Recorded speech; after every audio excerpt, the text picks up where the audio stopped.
10-year-old Liam struggled to his feet, supported by the metal braces strapped to his legs. Each step felt like a challenge, but he didn't hesitate. With a trembling hand and a hopeful look in his eyes, he turned to Grace, the restaurant's only black waitress, and then, in front of the wealthy elite, he extended his hand in an unlikely invitation. He wanted to dance. The simple gesture carried enormous weight, capable of shaking their entire world of luxury. Kingsley's restaurant in Manhattan was considered the most elegant and expensive place in the city. Chandeliers illuminated the tables with a golden glow. Waiters walked in silence, and diners chatted as if in a secret club. Everything seemed perfect until the sound of silverware suddenly stopped. The air grew heavy, eyes froze, and an unexpected event caught everyone's attention, something no one could have ever imagined happening in that room. The silence was broken by a harsh, cold voice. "Sir, control your son. This isn't a dance hall," said the manager, Mr. Thompson, with a stern expression. Arthur Vance, Liam's billionaire father, felt his face flush at the critical stares around him. Grace stood motionless, her apron still tucked around her waist, feeling the weight of all the expectations weighing on her. Refusing meant keeping her job. Accepting meant defying the system. And everyone, paralyzed, awaited her decision. Grace took a deep breath, removed her apron, and, to everyone's astonishment, placed her hand back in Liam's. A shocked silence fell over the room, and some patrons even laughed scornfully. But she didn't back down. Holding on tightly, she began to dance slowly with the boy, who smiled as if it were the most important moment of his life. That simple gesture clearly exposed the difference between dignity and arrogance. Arthur Vance watched with a tense expression. A billionaire accustomed to bossing everyone around, he had never seen anyone challenge him so subtly and boldly. The manager was sweating nervously, waiting for Arthur to interrupt the scene, but Arthur said nothing. His silence wasn't one of approval, but of doubt. And deep down, a question gnawed at him. Who was this woman who dared act like this? The customers murmured harsh words, some indignant, others curious about the scene.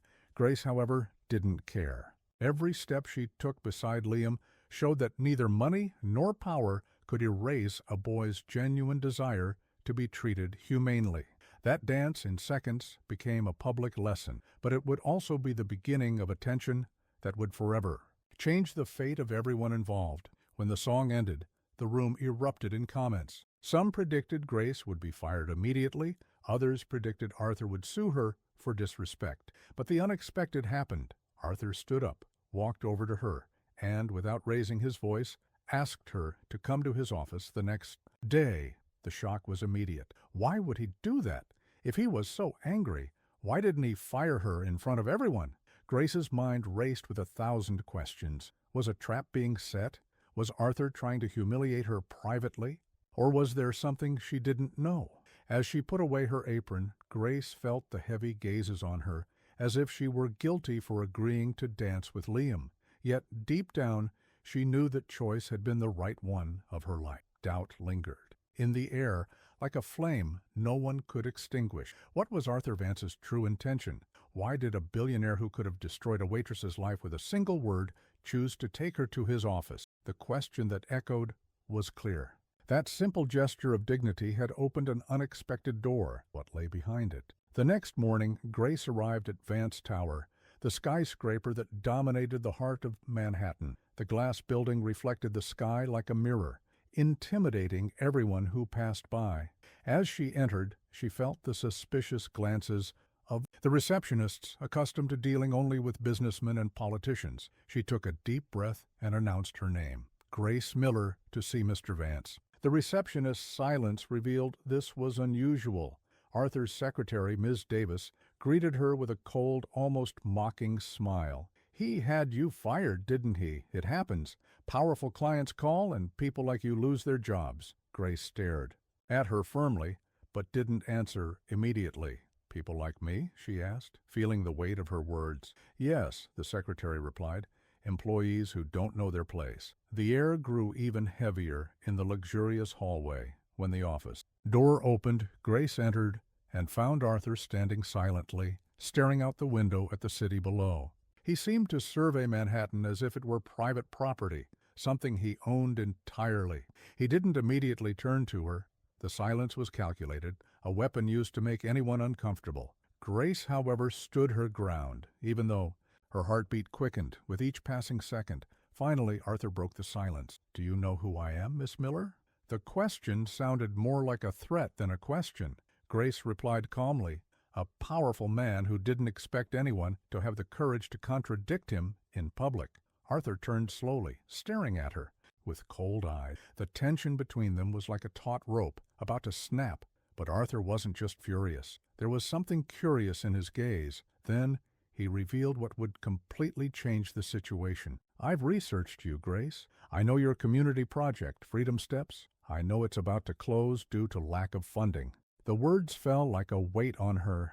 What did that mean? He wasn't just judging her behavior at the restaurant. He was touching on her dream, her personal struggle. Grace felt her breath catch in her throat for a moment. What would Arthur do with this information? Arthur slowly approached the desk and opened a folder of documents. His movements were precise, like those of a man accustomed to controlling every detail. "I want you to work for me," he said firmly. Grace, surprised, remained calm and asked, "Work on what exactly?" He answered without hesitation, "I want you to be a therapeutic companion for Liam. I want you to help him with his steps." The silence that followed was crushing. Grace looked into Arthur's eyes and, with unexpected firmness, replied, "No." Arthur frowned, unable to believe what he had just heard. "You're turning down an offer that would solve all your financial problems?" he retorted incredulously. Grace took a deep breath and said firmly, "I'm not refusing out of pride.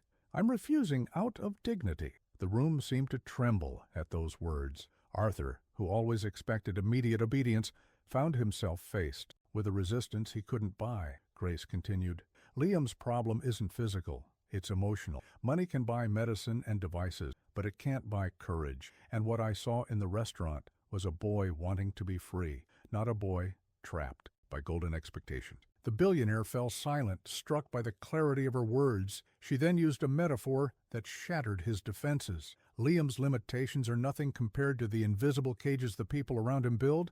You think you can buy solutions to emotional problems, but dignity isn't for sale." Arthur took a deep breath, feeling, for the first time in a long time, disarmed. It was as if Grace had opened a window in his steel fortress. Before leaving, Grace placed her card on the table. "If you want to understand true transformation, take Liam to my community center. There he'll see what it means to take steps for himself." Without waiting for an answer, she turned and walked to the door. Arthur watched her silently, somewhere between anger and curiosity. Deep down, the question tormented him. Would he have the courage to enter her world? Arthur arrived at the humble neighborhood where the Freedom Steps Community Center was located. The contrast was stark. He, in his luxury car, faced with simple buildings and peeling walls. Children played in the street, laughing, oblivious to the inequality around them. Grace waited for him at the door, arms crossed, a firm look in her eyes. "Welcome, Mr. Vance. Here, everyone learns to take priceless steps." Inside the building, Arthur was surprised to see makeshift physical therapy equipment and young people practicing coordinated movements. In the center of the room stood Dr. Evelyn Reed, a renowned neuroscientist, who approached with a controlled smile. "Mr. Vance, you've rejected my research proposal 3 times in the last 2 years. Arthur stared at her, surprised, as if caught off guard at his own game. Grace didn't take her eyes off him. "From the moment you walked into the restaurant, I knew who you were, and when Liam extended his hand, I realized it was my chance to show, not just tell, what we do here." Her words echoed like a revelation. The luxurious dinner at Kingsley's had been just the beginning of a larger plan. Arthur began to feel like he hadn't come here by chance. Dr. Reed then explained, "Freedom Steps is more than dance. It's a pilot rehabilitation program that blends music, movement, and science. It's not theory, it's practice. Every step taken here is a step toward independence." Arthur looked around, seeing young people with physical limitations smile as they made small strides. For the first time, it felt like something in his wall of pride was beginning to crack. But just as Arthur seemed to be reflecting, a group of reporters entered the room, cameras flashing. He immediately turned to Grace, furious. "You used my son for a PR stunt," he accused, his voice thick with rage.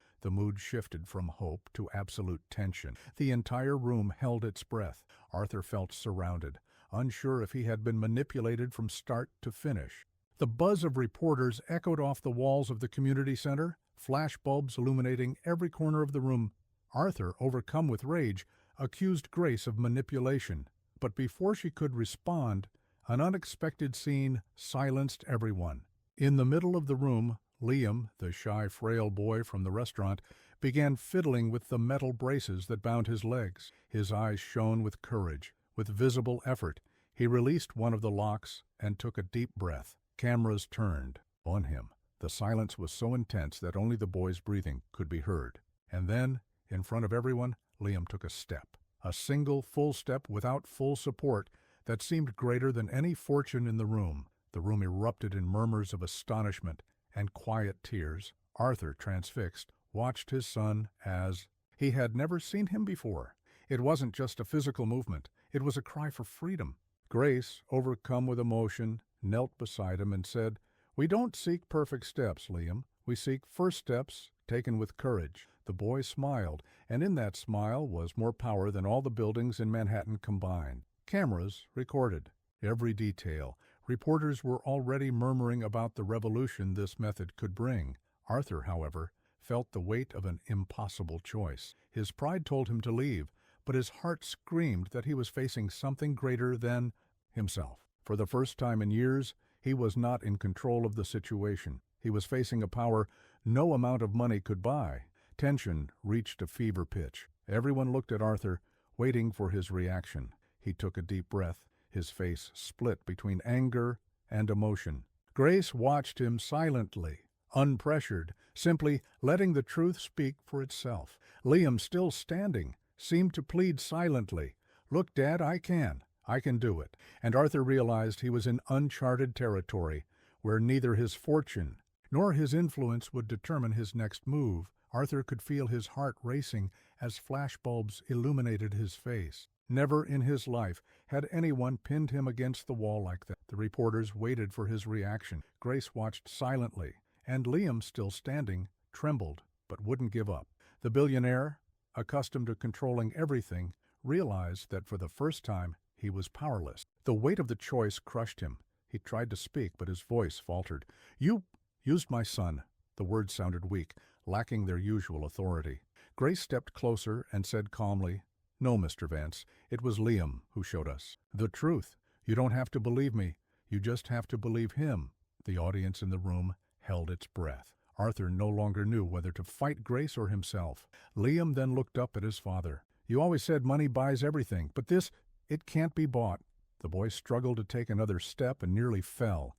Arthur rushed to catch him, but realized it wasn't he who was holding his son up. It was Liam's courage that kept him standing. The billionaire felt a tear sting his eye, something he couldn't remember the last time it had happened. The journalists began to murmur, taking in every detail. Dr. Reed seized the moment.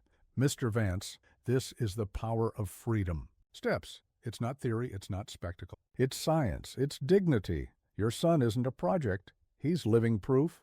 Arthur looked around, seeing every eye fixed on him. He realized it was no longer about his reputation, but about Liam's future. Suddenly, Arthur felt his image crumble. All the power he had built seemed useless in the face of his son's single step. Grace, still kneeling beside Liam, said, "You have the chance to decide whether you will be remembered as a man who closed his eyes or as a father who finally saw." The words were soft, but they pierced him like a true arrow. Arthur took a deep breath, faced the cameras, and spoke in a firm but emotionally charged voice. "I was wrong." The silence in the room was replaced by an immediate buzz. He continued, "My son taught me more in one step than all my years of power and wealth. Today I admit, true strength lies not in controlling others, but in learning to follow when someone shows a better path." The words echoed through the community center like thunder. Reporters frantically took notes. Flashbulbs flashed nonstop, and Grace let out a small smile of silent victory. Arthur embraced Liam in front of everyone, heedless of the elite's opinion or the weight of his public image. In that instant, the most powerful man in the city bowed to the power of truth. The villain had fallen, and the father had finally been. Born days later, the news had spread across the country. Headlines read, "Billionaire funds community program after son's historic step." Freedom Steps, which was on the verge of closing, received not only financial support from the Vance Foundation, but also a wave of volunteers and donations. Grace, once seen as just a waitress, was now recognized as a leader of a movement that restored dignity to those who needed it most. In that simple gesture of dance, a silent revolution had begun, changing lives they never imagined would be touched. Arthur had changed too. He was no longer the cold man who viewed Manhattan as property. Now he was the father who accompanied Liam to each session at the center, watching the boy take ever firmer steps. To him, each small step forward was a greater triumph than any million-dollar contract ever signed. For the first time, the most powerful man in the city prided himself not on his wealth, but on his son's courage. The entire city